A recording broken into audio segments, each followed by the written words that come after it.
নমো তচ্ছা ভগবতো অরহতো সম্মা সম্বুদ্ধচ্ছা। জগৎপূজ্য মহাকারণিক তথাগত সম্যক সম্বুদ্ধ শ্রীচরণে কৃতজ্ঞ প্রণাম নিবেদন করে প্রজ্ঞাপারমিতে অংশগ্রহণকারী সকল উপাসক উপাসিকাগণের নিরোগ দীর্ঘায়ু সুখী জীবন তথা জ্ঞান বিমণ্ডিত জীবন কামনায় শুরু করতে চলেছি আজকের বিভঙ্গ আলোচনা ক্লাস।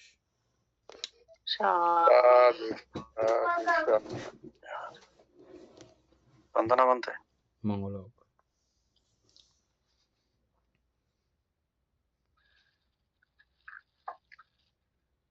বন্দনা ভন্তে। মঙ্গল হোক।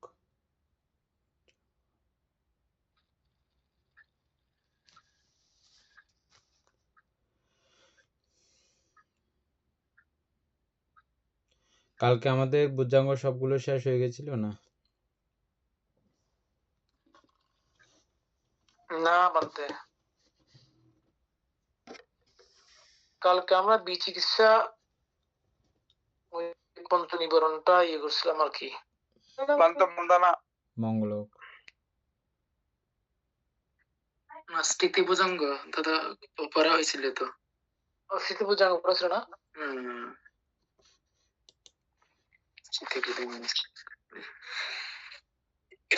স্মৃতি বুজাঙ্গের মধ্যে 10 প্রকার বলগুলো ওই যে, আচ্ছা আমরা ওই কি জানি সময় বলা ছিল যে বিচিকিৎসা গুলা স্মৃতি বাড়ানোর, স্মৃতি বাড়ানোর স্মৃতি, যে স্মৃতি আছে এগুলো 10 প্রকার ইয়ে আছে, যে কারণ আছে, যে কারণগুলো অনুশীলন করলে স্মৃতি বাড়বে, এরকম এগুলো সুকুমার বাবুকে বাইর করে রাখতে বলছিলাম যে। হ্যাঁ হ্যাঁ ঠিক আছে বলতে, বাইর করে রাখছেন আপনি? বাইর করে বলতে আমি ভালো করে এটা খুঁজে পাই নাই, তারপরেও মানে ওই স্মৃতির অর্থাৎ ওই বর্জিদের উদ্দেশ্যে মানতে বলছিল যে সেগুলো না। হ্যাঁ হ্যাঁ হ্যাঁ। ও আচ্ছা আচ্ছা। এখানে 1 নাম্বার হচ্ছে যে বানতে ওই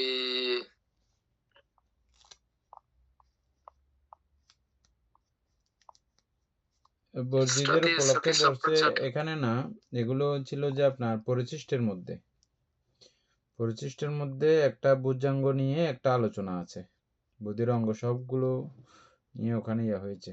যাই হোক, এটা আমরা তাহলে কালকে আমি আপনাকে দেখাই দেবো কোন জায়গায় আছে। হ্যাঁ ঠিক আছে। বিশেষ করে গুরুভান্তের সান্নিধ্য, যেমন গুরুভান্তে, যে গুরুভান্তে এই স্মৃতি আয়ত্ত করার সমস্ত কলাকৌশল জানেন, ওই জাতীয় গুরুভান্তের সান্নিধ্যে থাকলে স্মৃতি সম্বুদ্ধাঙ্গ বর্ধিত হয়। এছাড়াও আরও আমরা বিশেষ বিশেষ কিছু কারণ জেনেছিলাম, প্রশ্ন জিজ্ঞাসা আদির মাধ্যমে বিজ্ঞজনের সঙ্গে। তারপরে তো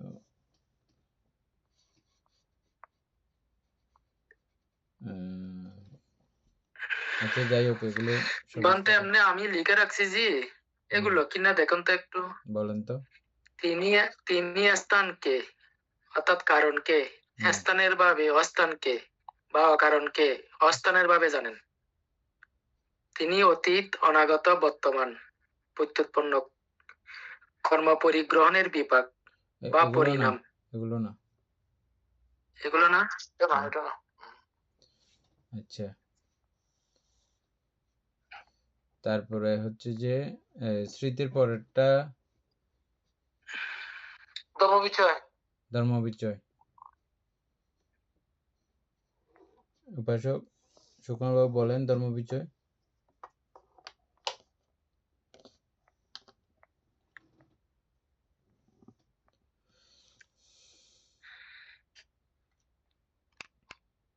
মানে মানতে ধর্ম বিচয় বলতে তো মানে ওই গভীর ভাবে চিন্তা, তো স্বাভাবিক ভাবে তার স্মৃতির মনোযোগ মানে তাদের যে বিষয়ে নিবিদ্ধ থাকেন আর কি, আমরা তো এমনি আমরা এখন পড়তেছি যে কিন্তু ধর্ম, ঠিক আছে? এখন হ্যাঁ, আমরা আছি যে ধর্মের মধ্যে না। হ্যাঁ, এখানে কুশল ধর্ম অকুশল ধর্ম কিছু বলা হয় নাই, শুধু ধর্ম বিচার বলা হয়েছে, ধর্ম বিজয়, বুঝছেন? মানে হ্যাঁ, না, এখানে ধর্ম বিজয় বলতে আপনার সবগুলো বুদ্ধির অঙ্গ, তো বুদ্ধির অঙ্গ অকুশলের মধ্যে আপনি কুশল হবে না বলেন? যেমন আমরা ইয়া পড়েছি, বিচিকিৎসা পড়েছি। বিচিকিৎসা পড়েছি, এটা বিচিকিৎসা উৎপন্ন করার জন্য না, এটা বিচিকিৎসা ধ্বংস করার জন্য। যখন বিচিকিৎসা ধ্বংস করার জন্য যখন আমরা পড়বো, এটা যখন ইয়ে করব, ধর্ম বিচার করব, তখন এটা সিস্টেম উল্টে যাবে। মূলত ওইটাই তো, এখানে বিচার করাটাই তো মূলত ওইটাই। তো এটা কুশল হোক বা অকুশল হোক, বিচার করা ধর্ম বিজয়, ধর্ম সম্পর্কে দোনো দিক বিচার দিয়ে করা। মানে তার বিচার করবে আর কি বলতে। হ্যাঁ, কি বিচার করবে, বিচার করে কি রেজাল্ট আসবে? সকল সংস্কার, সকল ধর্ম দুঃখধর্মী, সকল ধর্ম দুঃখধর্মী, সকল ধর্ম অনিত্যধর্মী, সকল ধর্ম অনাত্মধর্মী। সকল ধর্ম অনাত্মধর্মী, হ্যাঁ বন্ধু। এটাই বিচার করে বের হবে লাস্ট আর কি। মানে চিরক্ষণের বিচার করা আর কি, চিরক্ষণ বিচার করা। হ্যাঁ, শেষ। তারপরে ধর্ম বিচারের পরে কি আছে? প্রসদ্ধি সম্বুদ্ধাঙ্গ। প্রসদ্ধি না, প্রীতি সম্বুদ্ধাঙ্গ। হ্যাঁ, প্রীতি। ধর্ম বিষয় নয়, ধর্ম বিষয় সম্বুদ্ধাঙ্গ, তারপর বীর্য সম্বুদ্ধাঙ্গ। বীর্য সম্বুদ্ধাঙ্গ সম্পর্কে কালকে আমরা আলোচনা করছিলাম। বীর্য সম্বুদ্ধাঙ্গ হচ্ছে যে বীর্য সম্বুদ্ধাঙ্গ হচ্ছে যে চারি সম্মুখ প্রধান, এটাই বীর্য সম্বুদ্ধাঙ্গ। যে যেখানে আছে তারপরে থেকে প্রচেষ্টা করা। এটা তো চারি সম্মুখ প্রধান। ওইটা যদি কুশল অকুশল দিক দিয়েও আসে, এটা তো আসবে। কোনটা? শুধু বীর্য সম্বুদ্ধাঙ্গ। বীর্য সম্বুদ্ধাঙ্গর মধ্যে আমরা চারি সম্মুখ প্রধান কি অকুশলের ব্যাপার আছে নাকি ওখানে? আর না, এখানে তো ব্যাপার নাই। এই যে মানে কিছুক্ষণ আগে যে ধর্ম বিচার সম্বুদ্ধাঙ্গ, তাহলে এখানে যখন কুশল অকুশলের সাইড আসছে, তাহলে বীর্যের মধ্যে আসবে না? আসবে, অবশ্যই আসবে ধর্ম বিচারের মধ্যে। সেটা বলতেছি আর কি। সব এটা হচ্ছে যে আর্যষ্টাঙ্গিক মার্গের মতো, বুঝছেন? আর্যষ্টাঙ্গিক মার্গ সবগুলো যখন মিলে একাকার হবে, তখন ওখানে জিরু ফলাফল বাইর হবে, বা দুঃখ, দুঃখের কারণ, দুঃখ নিরোধ, দুঃখ নিরোধের উপায়, এগুলো চারটা এট এ টাইম উৎপন্ন হবে। আমরা আর্যষ্টাঙ্গিক মার্গ আরেকবার আলোচনা করে ফেললে তখন আবার এটা পরিষ্কার হবে। মানে এটা পরিপূর্ণ হওয়া মাত্রই নির্বাণ প্রত্যক্ষভূত হয়। একসঙ্গে যখন সবগুলো যখন একসঙ্গে হবে, তখন নির্বাণ প্রত্যক্ষভূত। হ্যাঁ, হ্যাঁ, মানে একসঙ্গে সবগুলো বিষয় একসঙ্গে আসতে হবে, 8টা বিষয়ের উপস্থিতি একসঙ্গে, এটাকে মার্গ বলা হয়।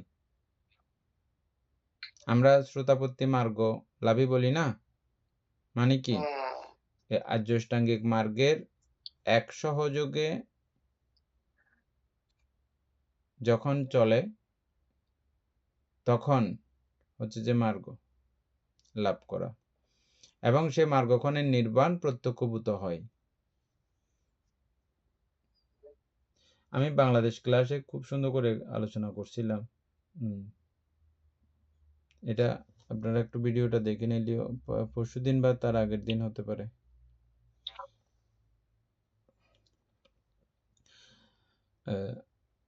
প্রথমে আছে কি সমাধিটি। সমাধিটি আমরা একেবারে পরে আলোচনা করি, ঠিক আছে? সমাধিটির পরে কি আছে? সাম্মা সংকল্প সংকল্প। সাম্মা সংকল্পের মধ্যে কি কি আছে? অব্যাপাদ সংকল্প, অহিংসা সংকল্প, নৈষ্কর্ম সংকল্প। কাউকে হিংসা না করার সিদ্ধান্ত গ্রহণ করা এবং মৈত্রীতে আবদ্ধ হওয়া, মৈত্রী উৎপন্ন করা,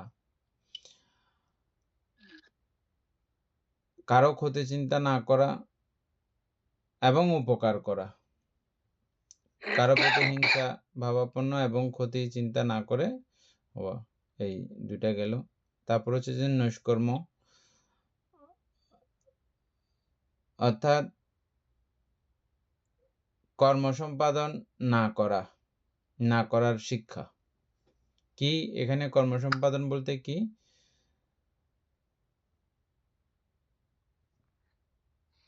যেই নীতি পন্থা অনুশীলন করলে সংস্কার উৎপন্ন হতে পারে না, এটাই হচ্ছে যে মূলত নৈষ্কর্ম, লাস্ট পর্যায়ের বিষয়। কিন্তু আমরা ব্রহ্মচার্যশীল কে আমরা নৈষ্কর্ম পারমীর সূচনা বলিত না, আর ব্রহ্মচার্যশীলটা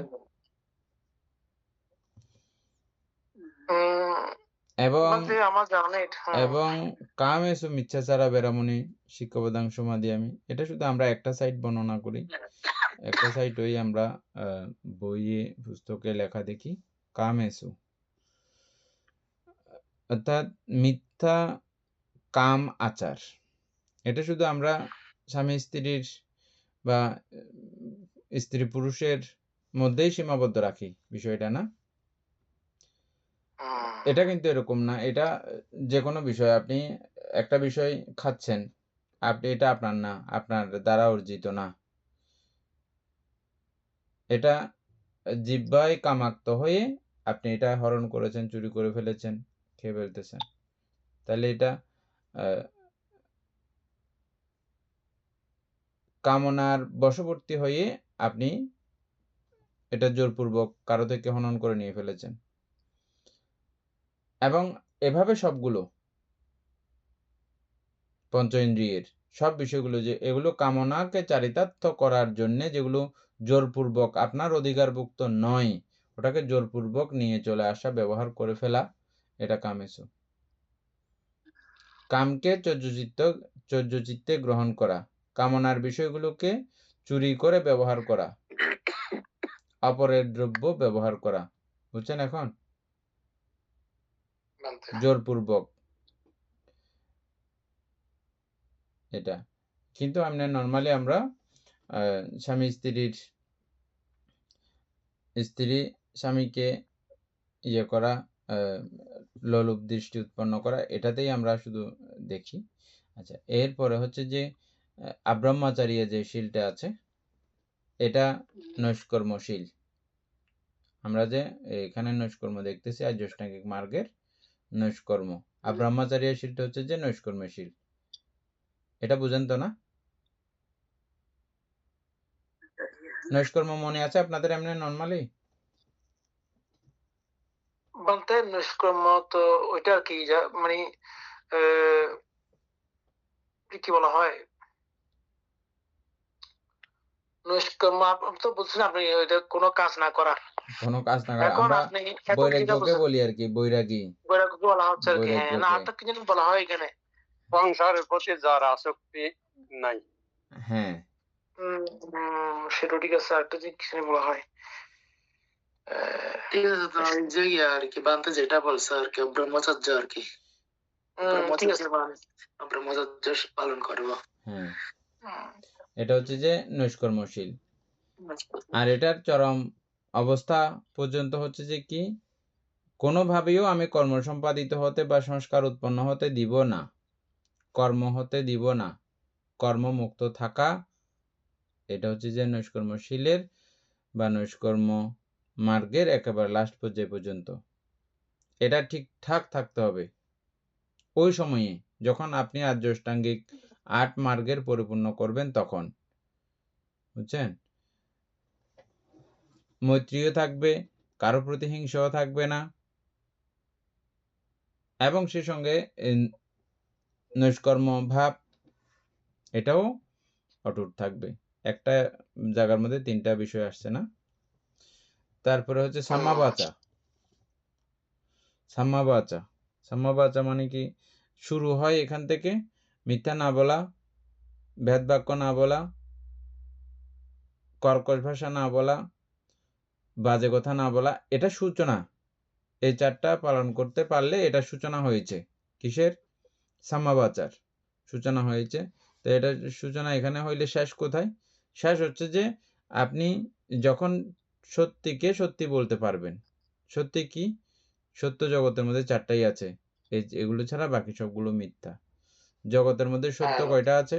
সত্য কথা 4টা, আরগুলো সবগুলো মিথ্যা কথা। কি ভয়ঙ্কর, বুঝছেন? বুদ্ধের 6 বছর কঠোর সাধনার পরে এটা আবিষ্কার। জগতের মধ্যে এই 4টা কথা ছাড়া সবগুলো মিথ্যা কথা।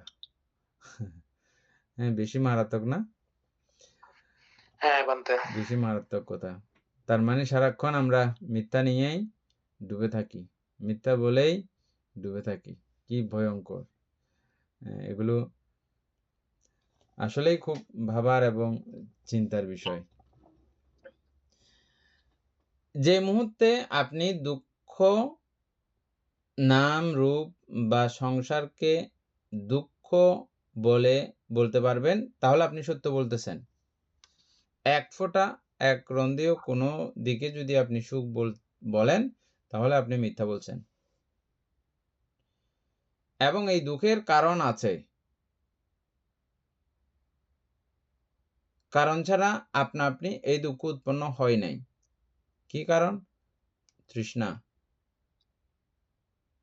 এটা সত্য, এটা চূড়ান্ত সত্য।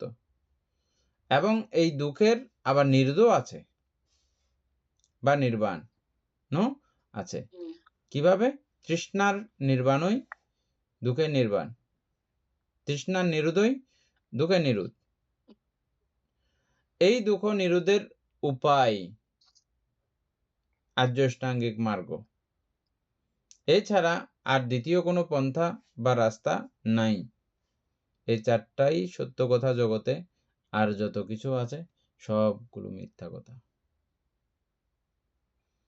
এটা সাম্মাবাচা ওখান থেকে শুরু হয়ে এটা শেষ, চূড়ান্ত সত্য কথা হচ্ছে যে এটা, বুঝছে? তাইলে সাম্মাবাচা হলো। তারপরে মনে রাখতে হবে সবগুলো, নাইলে বুঝবেন না। কি বুঝবেন না? যে আমরা কি আলোচনা করতেছিলাম যে এখানে উপাসক সুকুমার বাবুর কথাতে বীর্য সম্পদানের কথা বল। কিছু একটা ধর্ম বিচারের কথা বলতে গিয়ে এটা আমি করতেছি যে আলোচনা করতেছি যে মনে রাখেন কি থেকে আমরা মানে ঘটনাটা বললাম। তাহলে 2টা গেল। 3 নম্বরে দেখেন কি, 4 নম্বরে হচ্ছে যে সাম্মা কাম্মান্ত, সম্যক কর্ম না নাকি সম্যক আজীব? সম্যক কর্ম। সম্যক কর্ম হচ্ছে যে প্রথমে শুরু হয় কোথা থেকে? হত্যা, চুরি, ব্যভিচার থেকে সম্যক কর্মের সূচনা। হত্যা, চুরি, ব্যভিচার এগুলো বাদ দিলে আপনার সম্যক কর্ম শুরু হয়। আর এই সম্যক কর্মের শেষ কোথায়? সম্যক কর্মের শেষ হচ্ছে যে বিপাশনা এক মুহূর্তকালের জন্য ভুল হচ্ছে না।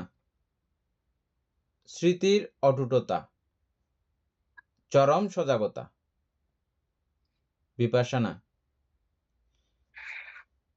কায়িকভাবে যাই উৎপন্ন হোক না কেন, বাচনিকভাবে যাই উৎপন্ন হোক না কেন, মানসিকভাবে যাই উৎপন্ন হোক না কেন, সারাক্ষণ দুঃখ বলে জানতে পারা, বুঝতে পারা, অনিত্য বলে জানতে পারা, বুঝতে পারা, অনাত্মা বলে জানতে পারা, বুঝতে পারা, এটা বিপাশনা।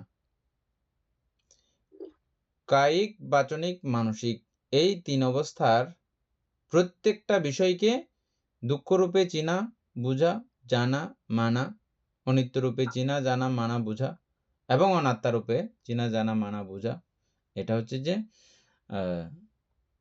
সাম্মা কামান্তর লাস্ট পর্যায়ে সম্যক কর্ম। এটাই আপনি সম্যক কর্ম করতেছেন শেষ পর্যন্ত শেষ সমাধানকৃত শ্রেষ্ঠতম সত্যকর্ম, সম্যক কর্ম।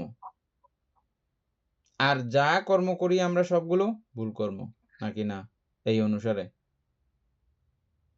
হ্যাঁ অবশ্যই ভুল কর্ম হইলেও ওখান থেকে কিন্তু এমনি সূচনা হয়, ওখান থেকে সূচনা হয়। আম্মা কাম্মা ওখান থেকে মানে শুরুটা করতে হয়, কিন্তু এটা শুরু হইলেও এটার পর্যায়ে এটাকে ইয়ে করবে, এটাকে মানে বলবে যে না, এটা তোমার এখনো ঠিক নেই, তোমার এখনো ঠিক নেই, তোমার এখনো ঠিক নেই। যেমনটা অরহত ফল লাভী ব্যক্তি অনাগামী মার্গলাভী কে বা ফল লাভী কে বলবে যে তোমার এখনো ভুল আছে, ঠিক সেভাবে আর কি। একইভাবে এখানে যারা আর একটু উচ্চ লেভেলে যাবে, উচ্চ পর্যায়ে যাবে, তখন বলবে যে ও বলবে যে না, আমি তো ঠিক আছি, আমি হত্যা করি না, চুরি করি না, ব্যভিচার করি না, আমি ঠিক আছে। কিন্তু তার থেকে উচ্চ লেভেলের যারা আচরণ করে তারা বলছে যে না, তোমার এটাতে যথাযথ নয়, আরো ডেভেলপ। এটা করতে করতে শেষ পর্যন্ত কোথায় গেলে এটা সমাপ্ত? যখন নির্ভুলভাবে বিপাসনা করতে পারেন, বিদস্যী হন, তখনই উনি নির্ভুল কর্ম সম্পাদন করেন বা সাম্মা কামান্তর পরিপূর্ণতা। তাহলে কয়টা গেল? চারটা। তারপর হচ্ছে যে সাম্মা আজীব। সাম্মা আজীব। আর সাম্মা আজীবর সূচনা হচ্ছে যে কোথায় আমরা জানলাম? গৃহস্থগণের পক্ষে পঞ্চ বাণিজ্য নিষিদ্ধ। আর যে অবস্থানে আছে, যখন আপনি অষ্টশীল গ্রহণ করবেন, তখন আপনি আপনার মতো আপনার যে কোয়ালিটি আছে সেই কোয়ালিটি মেনটেন করে আপনি আপনার জীবিকা অর্জন করবেন। শ্রমণদের মতো, ভিক্ষুদের মতো তার যেটা দায়িত্ব কর্তব্য থাকবে, প্রতিদিনের জীবন চলা, যে আদর্শ নিয়ম নীতি মেনে চলতে হয়, ওগুলো মেনে চলে ঠিকঠাক মতো সব কিছু করার পরে তার যেটা অর্জিত হবে ওইটা ভোজন করা, পরিভোগ করা, এটা হচ্ছে সাম্মা আজীব। তার জীবিকা শুদ্ধ করে অবস্থান করা, এগুলো এমনি সূচনা। এটার শেষ কোথায়, চরম কোথায়? এটার চরমে হচ্ছে যে আপনি যখন নির্বাণ লাভার্থে বাঁচবেন, আর্যাষ্টাঙ্গিক মার্গ পরিপূর্ণকরণের জন্য বাঁচবেন, থাকবেন, বেঁচে মানে জীবিকা মানে বেঁচে থাকা আর কি, বেঁচে থাকার জন্য যে কাজ। তাহলে আমরা তো বেঁচে থাকি যে খাওয়ার জন্য, জিহ্বাকে একটু মজা দেব, শরীরকে একটু মজা দেব, চোখকে একটু মজা দেব, কানকে একটু মজা দেব, ত্বককে একটু মজা দেব, আমাদের বাঁচা এটা তাহলে সম্যক জীবিকা না? সম্যক জীবিকা বা সম্যকভাবে বাঁচার কারণ কি?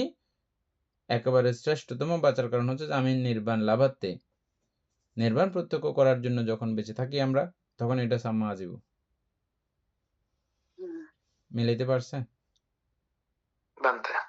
এর ব্যতি রেখে যত প্রকারে আপনি বাঁচান না কেন, ওই বাঁচা যথাযথ এবং সর্বশ্রেষ্ঠ সর্বোত্তম বাঁচা নয়।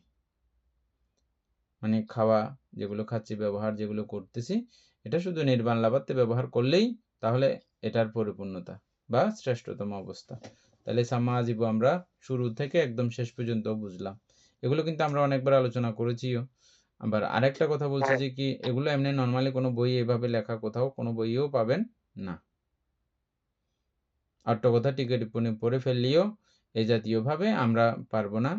আর এটা আপনাদের সঙ্গে আলোচনা করা সম্ভব হচ্ছে ক্লাসের বদৌলতে, নহলে এমনি এদূর পর্যন্ত আলোচনা কোথাও যাবে না, বললেও বুঝবে না, উল্টা পাল্টা আরো আমাকে বলবে যে কি উল্টা বলে ফেলবে। আচ্ছা, তাহলে সাম্মা আজীবর পরে হচ্ছে কি সাম্মা বায়াম। সাম্মা বায়াম, এটা সূচনা হচ্ছে যে যা অকুশল বর্তমান চলছে এগুলো ত্যাগের চেষ্টা, যা অকুশল উৎপন্ন হয়নি, করি নাই, এগুলো একেবারে উৎপন্ন না হওয়ার চেষ্টা, পুণ্য যেগুলো আছে এই পুণ্যগুলোকে যে পুণ্যগুলো নাই সেই পুণ্যগুলো আনয়ন করার চেষ্টা, এবং যেগুলো আছে সেগুলোকে বর্ধিত করার চেষ্টা। এখান থেকে শুরু এটার শেষ কোথায়? যখন আপনি অরহত্ব জ্ঞানে প্রতিষ্ঠিত হয়ে যাবেন, অরহত্ব মার্গ এবং ফল যখন লাভ করে ফেলবেন, তাহলে এটার ওখানে পরিপূর্ণতা। এর আগ পর্যন্ত কিন্তু এই কাজ চলমান, এটা শেষ নাই। ওখান থেকে এমনি শুরু হইলেও কিন্তু শেষ হবে গিয়ে অরহত্ব মার্গ ফলে গিয়ে এটা শেষ, সমাপ্ত। মার্গের মধ্যেও সমাপ্ত না, ফলে গিয়ে সমাপ্ত। তারপরে হচ্ছে কি সাম্মা সাম্মাসাতি। সাম্মাসাতি চারভাবে আমাদেরকে করার জন্য বলেছেন, 4 জায়গায়, 4 স্থানে: কায়ে, চিত্তে, বেদনায়, ধর্মে। কায়ে, বেদনায়, চিত্তে, ধর্মে, এই 4 জায়গাতে আমাদেরকে সতর্কী, সাবধানী, পাহারাদার হিসেবে থাকতে বলেছেন। স্থূলভাবে যেভাবে দেখার সেভাবে দেখে ক্রমান্বয়ে গভীর থেকে গভীরতম পর্যায়ে গিয়ে কায় দুঃখ, কায় অনিত্য, কায় অনাত্মা প্রমাণ করা। ঠিক একইভাবে চিত্ত, বেদনা এবং ধর্ম তেও সেম বিষয় প্রমাণ করা। ও বারবার উল্টাপাল্টা বলবে, কে? আমি আর কি, আমি নামক অবস্থা বারবার উল্টা, না না কত আরাম না, দেখো গাইয়েন শরীর গায়। তারপর ওকে বারবার বুঝে দিতে হবে যে দেখো তুমি এই দৃষ্টিকোণ থেকে বলতেছো যে, কিন্তু এটা খুব দুঃখের আকর, দুঃখের একদম কারখানা। ওকে বারবার নানাভাবে প্রমাণ করে দিতে হবে। যা যা কিছু প্রমাণ আমাদের মধ্যে এই পর্যন্ত মিলেছে, অভিধর্মের বদলতে, ধর্মদেশনার বদলতে, নানাভাবে আমরা জানি না। ও যতবার বলবে সুখ, ওকে ততবার দেখাই দেব দুঃখ, যতবার বলবে নিত্য, ততবার দেখাই দেব অনিত্য। এভাবে দেখাই দিয়ে বুঝাই দিয়ে এর চরম পর্যায় পর্যন্ত কি, যখন সে সত্যি সত্যি বলবে যে হ্যাঁ এটা সবসময়ের জন্য অনিত্য, সবসময়ের জন্য দুঃখ, সবসময়ের জন্যই অনাত্মধর্মী, কি কায়, বেদনা, চিত্ত, ধর্ম, এটা হচ্ছে সাম্মাসাতি। আর শুরু হয়েছে ওই নর্মালি যেভাবে আমরা পড়ে আসলাম, সজাগতা, অকুশলে চিত্ত পড়তে না দেওয়া, অকুশল হতে না দেওয়া, ওখান থেকে শুরু। কোনোভাবেই অকুশল হতে না দেওয়ার জন্য যে সজাগ থাকা হয়, ওখান থেকে শুরু। বা পঞ্চশীলের মধ্যে আমরা পঞ্চশীল যখন পালন করা শুরু করি, পঞ্চশীল ভঙ্গ কখনো করি না, ওখান থেকে কিন্তু সাম্মাসাতির কি সূচনা হয়। সজাগ থাকি না তখনও আমরা, আমাদের মিথ্যা বলা না হয় মতো, চুরি না হয় মতো, ব্যভিচার না হয় মতো, সুরাজাতীয় মাদক দ্রব্য সেবন না হয় মতো, মিথ্যা না বলা হয় মতো করে যে আমরা সজাগতা, সেখানেও সজাগ থাকি না। এখান থেকে কিন্তু সূচনা হয় নর্মালি, কিন্তু সূচনা হতে গিয়ে একটা মিডল ব্যাপার হচ্ছে কোথায়, কায়ে কায়ে পাচ্ছি, চিত্তে চিত্তে পাচ্ছি, বেদনায় বেদনা পাচ্ছি, ধামে ধামানো পাচ্ছি। তারপর হচ্ছে সাম্মা সমাধি। এটা বুঝছেন? সাম্মা সাথীটা বুঝছেন তো না? শুধু বুঝলে হবে না, এগুলো যে এক জায়গায় যে এট এ টাইম হবে, এটা বুঝার জন্য একই জায়গাতে সবগুলোর মানে আগমন হয়ে যাবে। দেখেন সাম্মা সমাধি, আমরা নর্মালি সমাধি বলি প্রথম ধ্যান থেকে পঞ্চম ধ্যান পর্যন্ত, কিন্তু যখন এটা নির্বাণ লাভাতে তখন এটাকে আমরা সাম্মা সমাধি বলতেছি। কিভাবে? এবার আসুক ওই যে সমাধিটি, এই সমাধি যে চিত্তগুলো, এগুলো তো চিত্ত, আর এই চিত্ত নিয়ে আমরা কিছুক্ষণ আগে চিত্তানুপাসনার কথা বললাম। চিত্তানুপাসনার মধ্যে আমরা কি দেখলাম? সেখানেও দেখলাম যে চিত্ত অনিত্য, চিত্ত দুঃখ, চিত্ত অনাত্মা। তাহলে এটাও তো চিত্ত, এটাকে চিত্ত না বলার কোনো উপায় নেই, এটাও সংস্কার ধর্ম।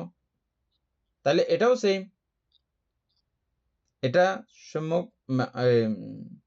ধ্যান বা সমাধি, এটা ঠিক আছে, কিন্তু সেই সঙ্গে আমার ওই বিষয়টাও এখানে উপস্থিত, স্মৃতির বিষয়টা। স্মৃতিও বলবে যে এটাও সেম। তারপরে এবার দেখেন সমাধিটি, এবার একদম ফার্স্টেরটা এখন বলি। সমাধিটি কি? এই প্রথম ধ্যান থেকে পঞ্চম ধ্যান, এই ধ্যান চিত্তগুলো যখন আসবে, সেখানে সম্মুখ দৃষ্টি যখন আপনি অর্পণ করবেন, নিক্ষেপ করবেন, সমাধিটি কি বলতেছে? দুঃখাং আরিয়া সাচ্চাং, যেটাই হবে হোক, যেমন হবে হোক, চিত্ত চিত্তই, আর চিত্ত দুঃখ আর্য সত্য। বুঝে গেছে? এবং এই চিত্ত দুঃখ সমুদয় সত্য। চিত্ত দুঃখ সমুদয় সত্য কিনা? আমার এটা কত আরামের চিত্ত, প্রথম ধ্যানজ চিত্ত, এটা কি আবার দুঃখের সত্য কিভাবে হতে পারে? বলেন কিভাবে দুঃখ সত্য হতে পারে সুকুমার বাবু?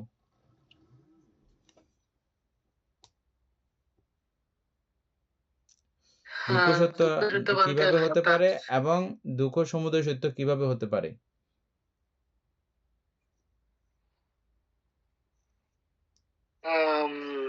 দুঃখ সত্য তো বলতে এমনি আসলে তো এটা বিশ্লেষণ করতে অনেক বড়, তারপরে আর কি, যেহেতু অর্থাৎ জন্ম আছে, জরা আছে, ব্যাধি আছে, সুখ আছে, অর্থাৎ যে পঞ্চ উপাদান আছে, যে এগুলাই মানাতে যে বুঝতে পারে, এগুলাই হচ্ছে যে দুঃখ সত্য আর কি বলতে। সমুদয় সত্য মানে অর্থাৎ সমুদয় সত্য মানে কি, ওই যে এই যে দুঃখের যে মূল কারণ, অর্থাৎ যে তৃষ্ণা অথবা মানে ওই অর্থাৎ চিহ্নিত করা আর কি বলতে, এগুলাই সমুদয় সত্য। ঠিক আছে। আর কেউ বলতে চাইলে বলতে পারেন, আমাদের উপাসক রানাবাবু বলতে চাইলে বলতে পারেন, কেন প্রথম ধ্যানজ চিত্তকে আমরা দুঃখ বললাম? এতদিন আমরা পড়ে আসতেছি যে কি বিতর্ক, বিচার, প্রীতি, সুখ, একাগ্রতা। সুখ এনা পড়তেছি, এখানে প্রীতি এনা পড়তেছি, আবার এখন বলতেছি যে এটা দুঃখ সত্য, দুঃখ। আবার বলতেছি যে এটা আবার দুঃখের কারণও। বলে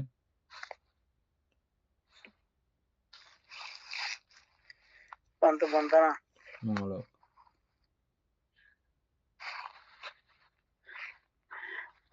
আমার এখন কিছু আচ্ছা, মনে হচ্ছে না। ঠিক আছে। আর কেউ ইচ্ছে করলে বলতে পারেন। আমাদের উপাসিকা আরো কতজন উপাসিকা আছেন? রিঙ্কু বড়ুয়া,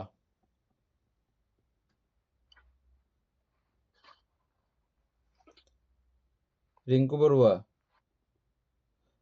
ওনা মাকে ডাক দাও। মা আছো না? তুমি আছো?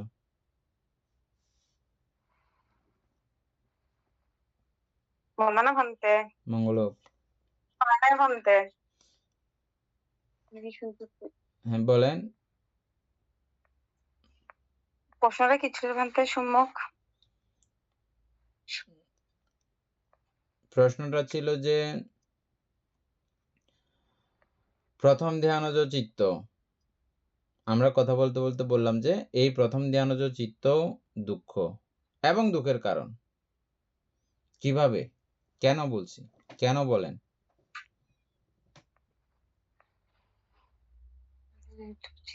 দুঃখ, দুঃখের কারণ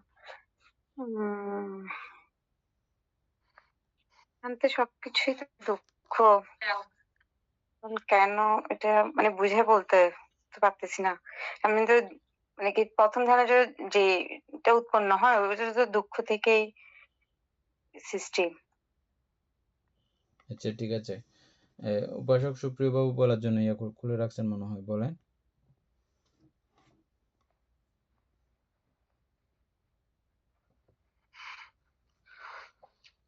দেখিয়েন, এটা আলোচনা করতে করতে আমরা এতক্ষণ যে এগুলো আলোচনা করে আসছি এগুলো ভুলে গেলে কিন্তু আবার যেটা আমরা বোঝানোর জন্য আসছি এ পর্যন্ত ওটা বুঝবেন না। সুপ্রিয় বাবু ইয়ে খুলে রাখছেন, মিউট খুলে রাখছেন, বলেন। সুপ্রিয় বাবু নাকি? বান্তে বন্দনা। হ্যাঁ বলেন। বান্তে প্রথম ধ্যান থেকে পঞ্চম ধ্যান পর্যন্ত দুঃখের কথা বলতেছেন। স্বাভাবিকভাবে বান্তে অর্হত প্রাপ্ত হলেই তো দুঃখের অবসান হবে।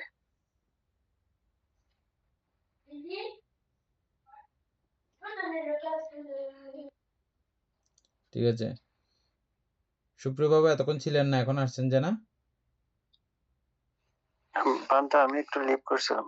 ও আচ্ছা, তাহলে শুনছেন প্রশ্নটা কি চলতেছে? না বান্তে, আমি মাত্র এন্টার হয়েছি। আচ্ছা ঠিক আছে উপাসক, বলেন আপনি।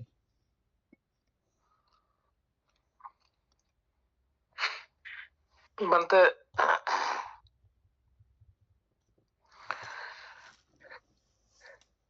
প্রথম ধ্যান চিত্তগুলা কেন দুঃখ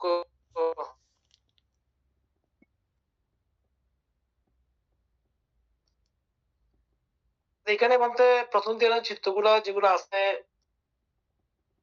বিতর্ক, বিচার, প্রীতি, সুখ, একাগ্রতা, এগুলো বিতর্ক উঠলে এটাও বিতর্কটাও ক্ষণিকের জন্য, বা উঠে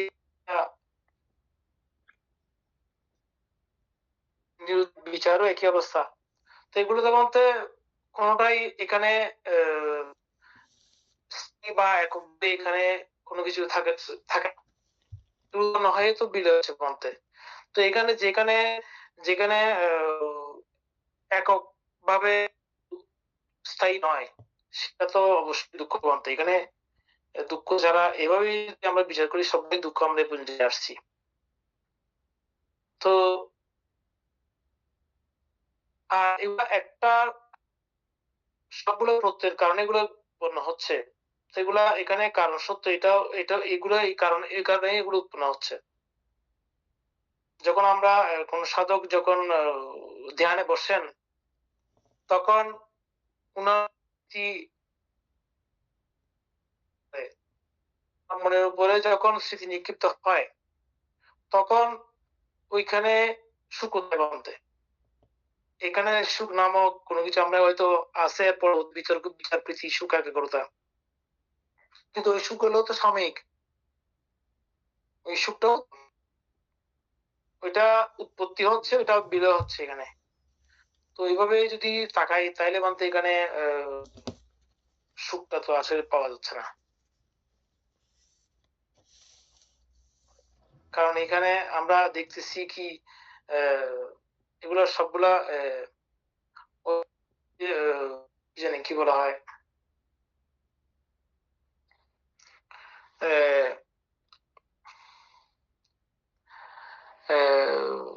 এক কথায় সবগুলো বলতে উৎপত্তি আর বিলয় হচ্ছে এখানে।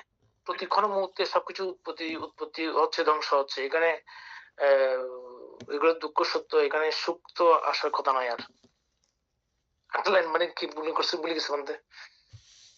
জি, যাই হোক, সবাই বলছেন,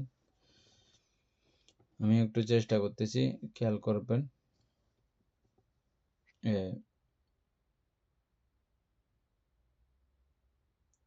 এটা যেহেতু আমরা চিত্ত যেমনই হবে হোক, যত উন্নত থেকে উন্নত চিত্ত হবে হোক, এটা সদা প্রবাহমান, তার মানে সদা অনিত্য। এবং আমরা এও দেখেছি যে এটা উৎপন্ন হয়ে ক্ষণকালও দাঁড়িয়ে থাকার মতো অবকাশ পায় না। এরকম কোনো জায়গা নাই ক্ষণকাল, এক মুহূর্তকাল দাঁড়িয়ে থাকবে ওই চিত্তের অবস্থাগুলো, চিত্তের কোনো অঙ্গ সংগঠনগুলো বা ওই চিত্তটা দাঁড়িয়ে থাকবে, এরকম কোনো অবস্থা আমরা দেখি নাই। যেটা এত দ্রুত অনিত্য হয়ে যায়, এরকম একটা স্বস্তি, শান্তি, সুখের একটা বিষয় ভেঙে যেতে দেখলে, অনিত্য হয়ে যেতে দেখলে আমাদের ভালো লাগবে না, খারাপ লাগবে? আমাদের সুখের, স্বস্তির, কোনো আনন্দের একটা বিষয় যখন ভেঙে যায়, নষ্ট হয়ে যায়, আমাদের ঘরের কতগুলো আমাদের প্রিয় জিনিস থাকে না, এগুলো ভেঙে যাইলে কিরকম লাগে?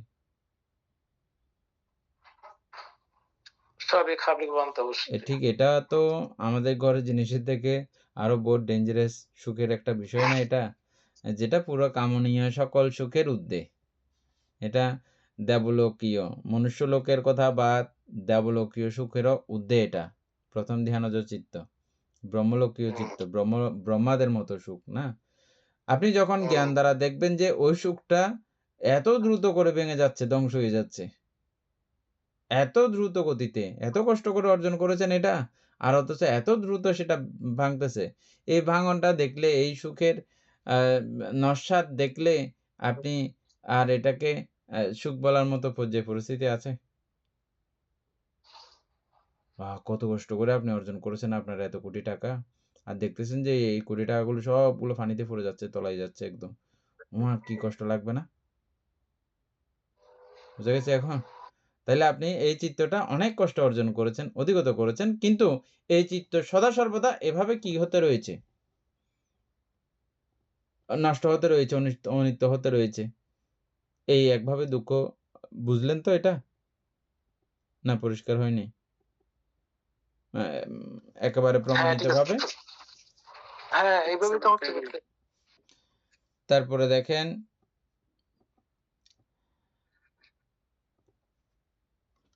দুঃখের কারণ, চিত্তকে দুঃখের কারণ বলেছি। এই চিত্ত উৎপন্ন হয়েছে বলেই এটা ভাঙার অবস্থা হয়েছে। যে এই চিত্তটা উৎপন্ন না হইলে এগুলো ভাঙার, এই দুঃখটা পাওয়ার কোনো কারণ ছিল? আমি এই চিত্ত উৎপন্ন করেছি বলেই এটা ভাঙতেছে। যে আমি একটা মাটির কলসি বানাইলে তাইলে এটা ভাঙবে। যে মাটির কলসি আমি বানাইও নাই, ভাঙবে কোত্থেকে? বুঝে গেছে? তাহলে এই চিত্তটা আমি বানিয়েছি, আর বানিয়েছি বলেই এটা ভাঙতেছে, নষ্ট হচ্ছে। আর নষ্ট হচ্ছে বলেই আমার এটা দুঃখ লাগতেছে। চিত্ত যদি না থাকতো আমি এই দুঃখটা পাইতাম, কষ্টটা পাইতাম? তাহলে এই চিত্ত কি দুঃখের কারণ হয়েছে, প্রমাণিত হয়েছে? এখন বুঝা গেছে না? এবার আসুন, আমরা তো তৃষ্ণা থেকে সকল দুঃখের উৎপত্তি বলি। তৃষ্ণা থেকে সকল দুঃখের উৎপত্তি না? তাহলে আমি আবার এখানে চিত্তকে দুঃখের উৎপত্তি বললাম কেন, দুঃখের কারণ বললাম কেন? কারণ এই চিত্তকে আমি আসক্তি করে এতক্ষণ বসেছিলাম, এই চিত্তের মধ্যে আমি এতক্ষণ আসক্ত ছিলাম। সুকুমার বাবু পরিপূর্ণভাবে ক্লিয়ার হয়েছে?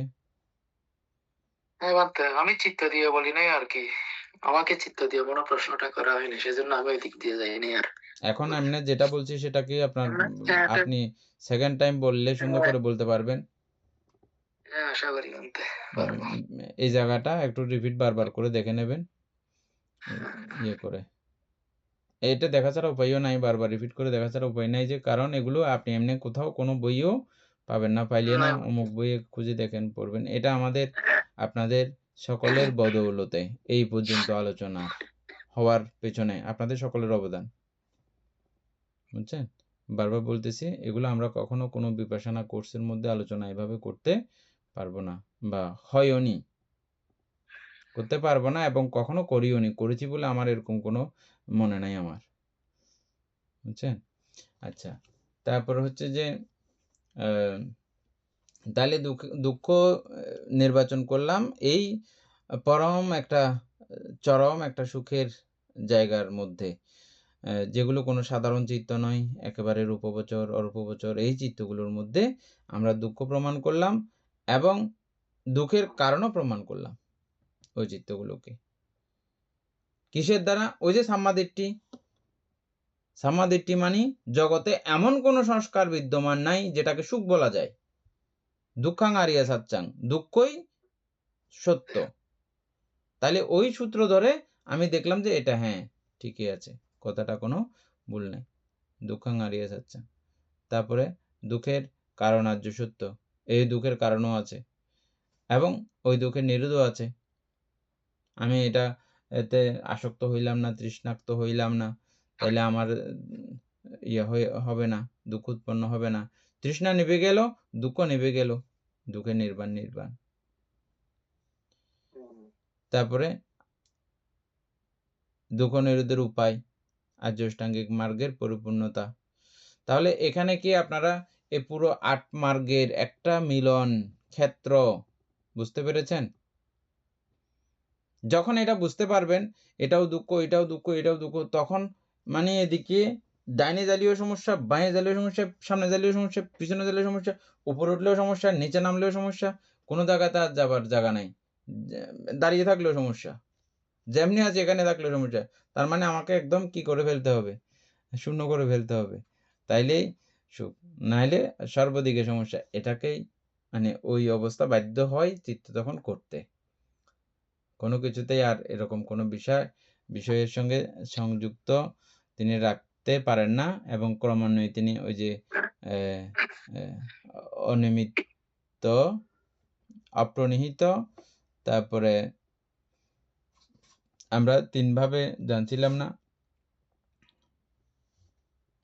অপ্রনিহিত, তারপরে বলেন ওই 3টা, কার মনে থাকলে বলেন 3টা জায়গা।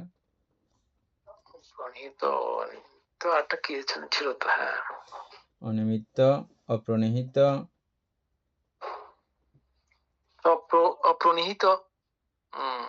অনিমিত্ত, অপ্রনিহিত 2টা, আর একটা আছে তো শূন্য, হ্যাঁ 3টে ছিল বলতে। শূন্য, কি একটা ছিল বলতে, হ্যাঁ শূন্যতা, এই 3টা ছিল যে। শূন্যতা বিমুক্ত। শূন্যতা বিমুক্ষ। হ্যাঁ বলতে। এই 3টা জায়গা। হ্যাঁ, এখানে গিয়ে যেহেতু সব দিকে আপনি কোনো দিকে যখন আর রাস্তা পাচ্ছেন না, তো কি করা তখন আর? কোনো দিকেই আপনি আর অনিমিত্ত হয়ে গেছে আপনার, যখন অনিমিত্তভাবেই মানে কোনো কিছুতে আপনি আর নিমিত্ত দেখতেছেন না। না রূপে, না নামে। কিছু দেখতেছেন না যে আপনি আর বিচার করতে, করতে সব জিরো হিসেবে আপনার কাছে প্রমাণিত হয়েছে। কিছু একটা দেখলে ওখানে না আপনি নিমিত্ত হয়তো দেখতেন আপনি। কিছু দেখা যাচ্ছে না, তাইলে অনিমিত্ত। নামে এবং রূপে আপনি কিছুই দেখতে পাচ্ছেন, যখন পাবেন না, তা অনিমিত্ত বলতে বাধ্য না আপনি? আমার কিছু দেখা যাচ্ছে না, একথা বলতে বাধ্য না আপনি? আমি কিছুই দেখতেছি না, এটা বলতে বাধ্য না? অনিমিত্ত। তারপরে হচ্ছে যে একেবারে খালি, শূন্যতা বিমুক্ষ, কিচ্ছু নেই, শূন্যতা বিমুক্ষ। অপ্রনিহিত, কিছুই নাই। এবার আবার সংযুক্ত হবে কোথায় এখানে? কার সঙ্গে কি সংযুক্ত হবে? কিছু নাই তো। অপ্রনিহিত। এই অবস্থাটা এট এ টাইম 8 মার্গের পরিপূর্ণ ক্ষণে এটাও উৎপন্ন হবে অটোমেটিকভাবে। সেই 8 মার্গের পরিপূর্ণতা আর এদিকে সপ্তবুদ্ধাঙ্গের পরিপূর্ণতা, ওটা করলেও হবে, এটা করলেও হবে। সপ্তবুদ্ধাঙ্গের পরিপূর্ণতা করলেও এখানেও আর্যাষ্টাঙ্গিক মার্গে সবগুলো আছে, দেখেন তো। হ্যাঁ বলতে, ওইটা ছাড়া তো হবে না। হ্যাঁ, আমরা কি জন্য এই আলোচনাতে গেলাম যে? আর আমাদের ধর্ম বিষয়ে আর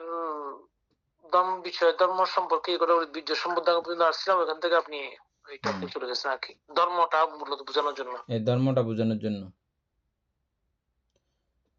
আমরা যে কারণে আলোচনাটা করছি সেটা বোঝা হয়েছে সকলের। এটা তো নর্মালি আমি বলছি, এটা বললে শুনলে যে হয়ে যাবে এরকম না। সবাই আপনারা নিজেরা নিজেরা মাঝে মধ্যে বসে এটা পুরো সাজিয়ে নেবেন, ঠিক কিনা, যথাযথ কিনা। বুদ্ধ বলেছেই বলে না মেনে নিতে হবে, এরকম না। নিজে থেকে এটা দেখতে হবে, বুঝতে হবে। বুদ্ধ বলেছে, বুদ্ধ বলেছেই বলে না, বুদ্ধ বলেছে না, আমাদেরকে এটা দেখতে হবে। আর এটা দেখা কিন্তু কি আর্যাষ্টাঙ্গিক মার্গের পর্যবেক্ষণ। আর আর্যাষ্টাঙ্গিক মার্গের পর্যবেক্ষণ মানে হচ্ছে যে বিপশ্যনা, কিন্তু আবার আর্যাষ্টাঙ্গিক মার্গের পর্যবেক্ষণও কি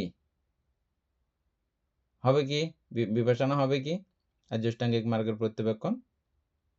হ্যাঁ অবশ্যই বলতে। হ্যাঁ, তো সুতরাং এটা দেখতে দেখতেও মার্গফল লাভ করা যাবে, এতে কোনো রকমের সন্দেহ নাই। তারপরে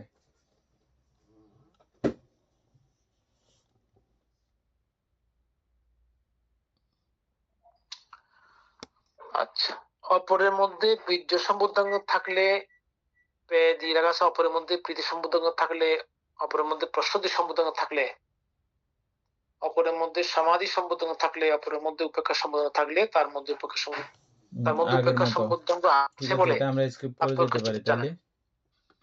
হ্যাঁ বাদ, ওইটা সবগুলো চলে আসছে, আমি এই জন্য পড়ে যাচ্ছি আর কি। আচ্ছা, এরপর হচ্ছে অপরের উপেক্ষা, তার মধ্যে উপেক্ষা সম্বুদ্ধাঙ্গ আছে বলে তা প্রকৃষ্টরূপে জানেন। অপরের উপেক্ষা সম্বুদ্ধাঙ্গ না থাকলে তার মধ্যে উপেক্ষা সম্বুদ্ধাঙ্গ নাই বলে তা প্রকৃষ্টরূপে জানেন।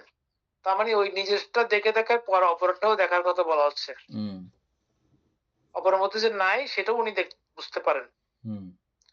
যেভাবে অনুৎপন্ন উপেক্ষা সম্বুদ্ধাঙ্গ উৎপন্ন হয় তাও প্রকৃষ্টরূপে জানেন। যেভাবে উৎপন্ন উপেক্ষা সম্বুদ্ধাঙ্গ ভাবনা দ্বারা পরিপূর্ণতা প্রাপ্ত হয় তাও প্রকৃষ্টরূপে জানেন। তিনি সেই নিমিত্তকে অভ্যাস করেন, ভাবনা করেন, বহুলীকৃত করেন, পুঙ্খানুপুঙ্খরূপে বিচার বিশ্লেষণ করে উত্তমভাবে মীমাংসা করেন। তিনি সেই নিমিত্তকে অভ্যাস করত ভাবনা করত, বহুরীকৃত করত, বিচার বিশ্লেষণ করে উত্তম রূপে মীমাংসা করত, আধ্যাত্ম বাহির ধর্মে অর্থাৎ পর্যবেক্ষণার্থে চিত্ত আরোপিত করেন।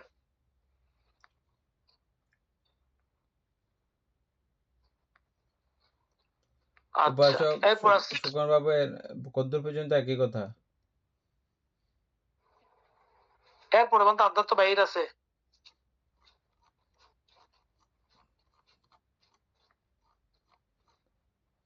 অভিধর্ম অনুসারে বিভাজন।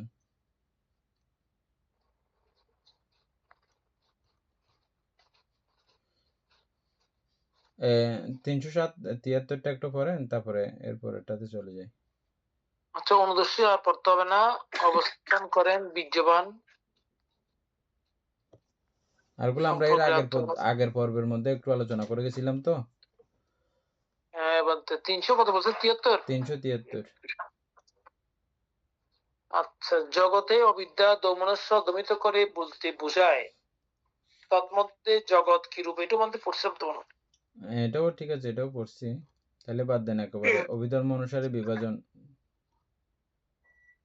আমাদের সময় শেষ তো, এটা কালকে ইমেল আছে এখানে আমরা করে যাই। এরপর ধর্মানুদর্শন নির্দেশ অভিধর্ম অনুসারে বিভাজনটা কালকে করবো আর কি। এটা একটু পড়ে যাবো নাকি? হ্যাঁ, 2-4 লাইন পড়েন না। অভিধর্ম অনুসারে বিভাজন 4 প্রকার স্মৃতি উপস্থান। আচ্ছা, ওইটা আমরা পড়ছি কি জানি? আমরা আগে পড়ছি যে সূত্র অনুসারে বিভাজন পড়ছি। সূত্র অনুসারে বিভাজন, এটা প্রয়োজন আছে। অভিধর্ম অনুসারে বিভাজন 4 প্রকার স্মৃতি উপস্থান। এখানে ভিক্ষু কায়ে কায়ানুদর্শী হয়ে অবস্থান করেন, বেদনায় বেদনাদর্শী হয়ে অবস্থান করেন, চিত্তে চিত্তানুদর্শী হয়ে অবস্থান করেন, ধর্মে ধর্মানুদর্শী হয়ে অবস্থান করেন। আচ্ছা, কিভাবে ভিক্ষু কায়ে কায়ানুদর্শী হয়ে অবস্থান করেন? এখানে ভিক্ষু যে সময়ে বিমুক্তিদায়ক ও পুনর্জন্ম রোধকারী লোকোত্তর ধ্যান ভাবনা করেন, তখন তিনি মিথ্যা দৃষ্টি পরিত্যাগের জন্য এবং মার্গের প্রথম স্তর প্রাপ্তির জন্য কামনা সমূহতে পৃথক হয়ে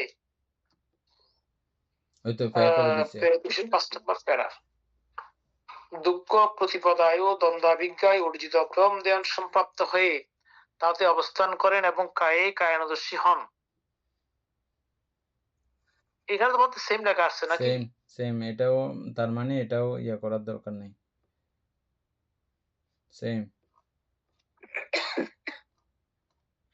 সূত্র অনুসারে অভিধর্ম অনুসারে সেম। এটার মধ্যে সেম আর কি, এটার মধ্যে কোনো বিভাজন নাই। যদিও পরবর্তী উনি টেনে দিচ্ছেন তো। তারপর আছে প্রশ্ন আকারে জিজ্ঞাসা, ওইটা বলতে কালকে পড়বো নাকি? হ্যাঁ, প্রশ্ন আকারে জিজ্ঞাসাটা কালকে 386 থেকে।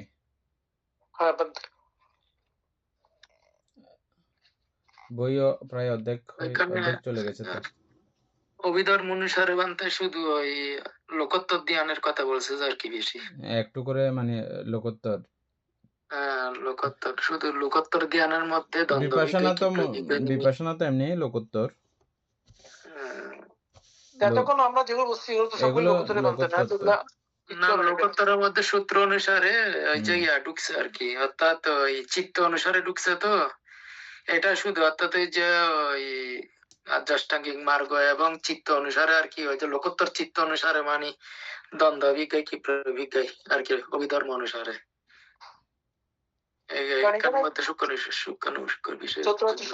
কিছু নাই এখানে। তার মানে সবগুলো সত্য লোকোত্তর, এখানে তো নাই, লোকই নাই এখানে। এই জন্যই তো ফ্যা করতে বাধ্য হয়েছে না, যেহেতু একই দুই সাইড একই, যেহেতু সেহেতু ফ্যা করতে বাধ্য হয়েছে বা ফ্যা করে দিছে। সদ্ধর্মপ্রাণ প্রিয় উপাসক উপাসিকা বৃন্দ, এতক্ষণ যাবৎ আমরা বিভঙ্গ আলোচনা করেছি। এতে আমাদের অপ্রমেয় পুণ্য সাধিত হয়েছে। এই পুণ্যরাশি অনন্ত চক্রবাসী সত্যগণকে দান করছি, গুরুভান্তি দেহকে দান করছি, মাতা পিতাগণকে দান করছি, এবং এই পুণ্যের কাছে আমরা প্রত্যেকেই প্রার্থনা করব নির্বাণ লাভ অবধি অসৎ ব্যক্তি মূর্খ ব্যক্তি পাপমিত্রের সংসর্গ লাভ না করে সদা সর্বদা জ্ঞানদর্শী কল্যাণ মিত্রের সান্নিধ্য সংসর্গ লাভ করতে সক্ষম হই। এইরূপ সাধু কামনা পোষণ করে আজকের মতো ক্লাস এখানে সমাপ্ত করছি। সাধু, সাধু।